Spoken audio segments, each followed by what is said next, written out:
What's up mga higala? Another day, another vlog. At dahil bagot nga ako at may oras pa para gumala, samahan niyo muna ako ikutin ang Qatar guys. Kasi malapit lang naman sa amin ang metro. Tsaka unlimited rides pa. O diba, napakalawak. Alam mo sigar na, ang ganda. Charot. Dahil nga unlimited rides guys, ikaw na bahala kung saan ka rarampa at bababa. Nasa sayo naman yan at wala kaming pake. Charot. Dahil malaki nga dito ang Motores, napakalawak. Dito sa Pilipinas na siksikan. Charot. Alam niyo ba last time, muntik na ako magka-penalty. Kasi nga, doon ako mukha sa gold. Standard ang ibinayaran natin. Buti na lang. Unang drop na nga natin guys sa National Museum.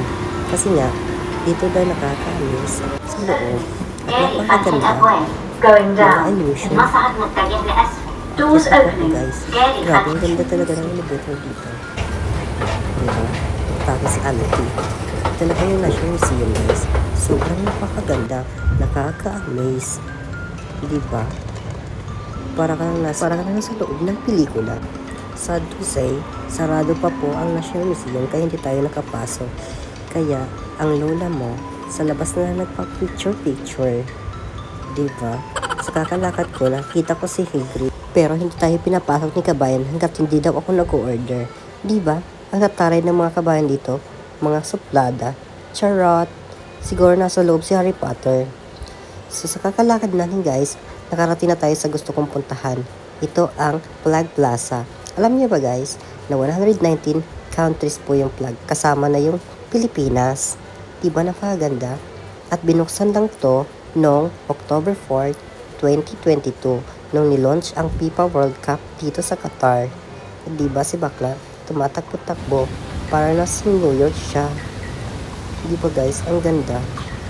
Nakaka-amaze.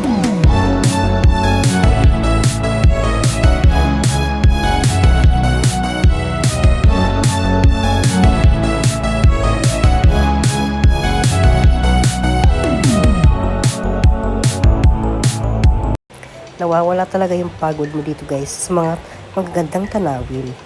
Ang gaganda ng mga yate dito guys. Para kang nasa Marina, Seaside, Dubai. At saka sa Kuwait. Nakakamiss sa Kuwait. Diba? Ito na po yung port guys. Mga restaurant po sila dyan. At next na pinuntahan ko ang Mena District. Isa din to sa pinakamaganda at tourist spot dito sa Qatar. Diba guys? Instagrammable. Napakaganda dito. Alam niyo ba na restaurant din yan sila? Diba? Marami ding mga turista at lokal ang pumupunta dito guys. Kasi napakaganda. Diba? Instagrammable. Ito na po siya. Napakaraming tao dito guys. Kasi nahihiya ako mag-video. Baka ma-award din siya guys. Diba? Yung iba nagpapakain dyan ng mga ibon. Ayan na guys. Maghahanap ako dyan ng magpipicture sa akin. So, ito po yung Corniche guys. Tsaka, napawala si Bakla. Ang ganda. Baka mahuli na siya sa work. Ito na. Mahuli na si Bakla. Hanggang dito na lang mga kabahan. Hanggang sa muli natin pagkikita. Paalam. Don't forget mag-like and comment para sa mga basher. Bye! Charot.